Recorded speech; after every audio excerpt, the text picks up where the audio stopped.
வணக்கம் மக்களே. நம்ம வீட்ல இறப்பு ஒண்ணு நிகழுது அப்படின்னா அது 21 நாளைக்குள்ள கவர்மெண்ட்ல நம்ம ரெஜிஸ்டர் பண்ணணும் அப்படின்னு சட்டம் சொல்லுது. இந்த 21 நாளைக்கு மேல போனாலே நாம தாமத கட்டணமா 100 ரூபாயில இருந்து 500 ரூபாய் வரைக்கும் கட்ட வேண்டியது இருக்கும். அதாவது இறந்த நபர் இறந்த இடத்தை பொறுத்து நாம ஒவ்வொரு இடத்துலயும் ரெஜிஸ்டர் பண்ணி ஆகணும். இப்போ ஒருத்தர் கிராமத்துல வீட்லயே இறந்துட்டாரு அப்படின்னா விவோ ஆபீஸ்ல போய் நம்ம ரெஜிஸ்டர் பண்ணணும்.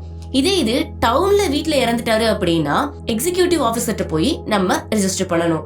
நகராட்சியிலயோ இல்ல மாநகராட்சியிலயோ வீட்ல இறந்துட்டாங்க அப்படின்னா சானிட்டரி இன்ஸ்பெக்டர் கிட்ட போய் நம்ம ரெஜிஸ்டர் பண்ணணும்.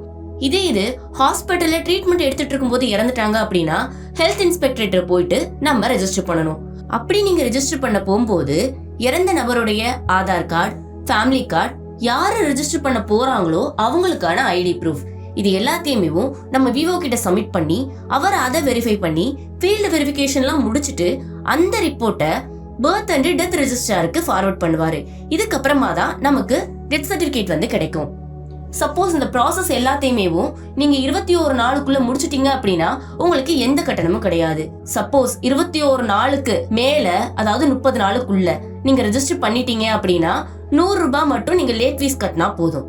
இதே இது 30 நாளுக்கு மேல, ஒரு வருஷத்துக்குள்ள அப்படின்னா அத்தாரைஸ்டு ஆபீசர் கிட்ட ஒரு ரிட்டர்ன் அப்ரூவல் வாங்கிட்டு 200 ரூபாய் நீங்க லேட் ஃபீயாவும் கட்ட வேண்டியது இருக்கும். இதே இது ஒரு வருஷத்துக்கு மேல போயிடுச்சு அப்படின்னா ஆர்டிஓ ரேங்குக்கு கீழே இருக்கிற யாராலையுமே உங்களுக்கு டெத் சர்டிபிகேட் வந்து ப்ரொவைட் பண்ண முடியாது.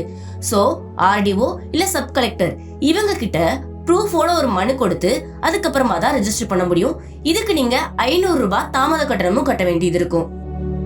இப்போ ஒருத்தரோட மரணம் இயற்கையாவே வீட்டுல நடக்குது அப்படின்னா கிராம பகுதியா இருந்தா விஏஓ ஆபீஸ்ல போய் நம்ம அதை ரெஜிஸ்டர் பண்ணிக்கலாம். நகர பகுதியா இருந்தா முனிசிபல் ஆபீஸ அப்ரோச் பண்ணலாம்.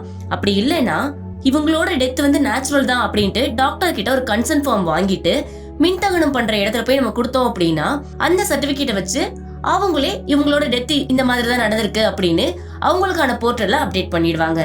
இதே இது ஹாஸ்பிட்டல் அந்த டெத் நடக்குது அப்படின்னா ஹாஸ்பிட்டல் அட்மினிஸ்ட்ரேஷனே அவங்களோட போர்ட்டல் மூலியமா இதை வந்து ரெஜிஸ்டர் பண்ணிடுவாங்க. அப்படி இல்லைன்னா டெத் ரிப்போர்ட், மெடிக்கல் சர்டிபிகேட் இதை கொடுப்பாங்க. நேச்சுரல் டெத்தா இருக்கும் பட்சத்துல நீங்க போலீஸ் கம்ப்ளைண்ட் இல்லாமலே இதை வச்சு நீங்க டெத் சர்டிபிகேட்டுக்கு அப்ளை பண்ணிக்கலாம். இதே கவர்மெண்ட் ஹாஸ்பிட்டல்ல இந்த மாதிரி நடக்குது அப்படின்னா சிஆர்எஸ் போர்ட்டல்ல அவங்களே அதை அப்டேட் பண்ணிடுவாங்க.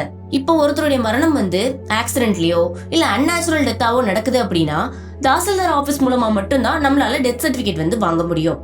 அதுக்கு லோக்கல் போலீஸ் ஸ்டேஷன்ல இருந்து எஃப்ஐஆர் ஃபைல் பண்ண காப்பி, போஸ்ட்மார்டம் ரிப்போர்ட் இருக்கு இல்லையா அதோட காப்பி, போலீஸ் சைட்ல இருந்து ஃபைனலா கொடுக்கக்கூடிய அந்த ரிப்போர்ட், இது எல்லாத்தையும் நம்ம சப்மிட் பண்ணி அதை தாசில்தார் வெரிஃபை பண்ணி அதுக்கப்புறமா தான் ரெஜிஸ்ட்ரார் நமக்கு டெத் சர்டிபிகேட் வந்து ப்ரொவைட் பண்ணுவாரு.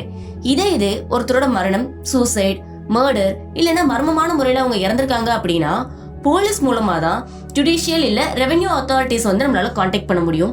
இந்த மாதிரி டெத்துக்கு எல்லாமே அந்த கேஸ் க்ளோஸ் ஆன அப்புறம், அப்படி இல்லைன்னா லீகல் கிளியரன்ஸ்க்கு அப்புறமா தான் நமக்கு டெத் சர்டிபிகேட் கிடைக்கும்.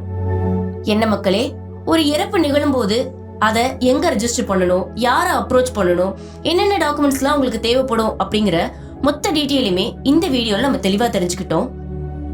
தமிழ்நாட்டை பொறுத்தளவுக்கு காமன் சிட்டிசன்ஸ்னால டெத்தை டைரக்டா ஆன்லைன் போர்ட்டல் மூலமா நம்மளால ரெஜிஸ்டர் பண்ண முடியாது.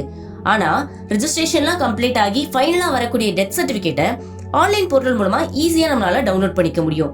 அது எப்படிங்கிறதுக்கான வீடியோ லிங்க் டிஸ்கிரிப்ஷன்ல இருக்கு, அதையும் மறக்காம பாத்துக்கோங்க. பொதுவா இந்த டெத் சர்டிபிகேட் வந்து நம்ம ரெஜிஸ்டர் பண்ண மேக்ஸிமம் எவ்வளவு டேஸ்னு சொல்ல முடியாது. ஆனா குறைஞ்சது 31 நாளுக்குள்ள கிடைக்கிறதுக்கான வாய்ப்பு இருக்கு.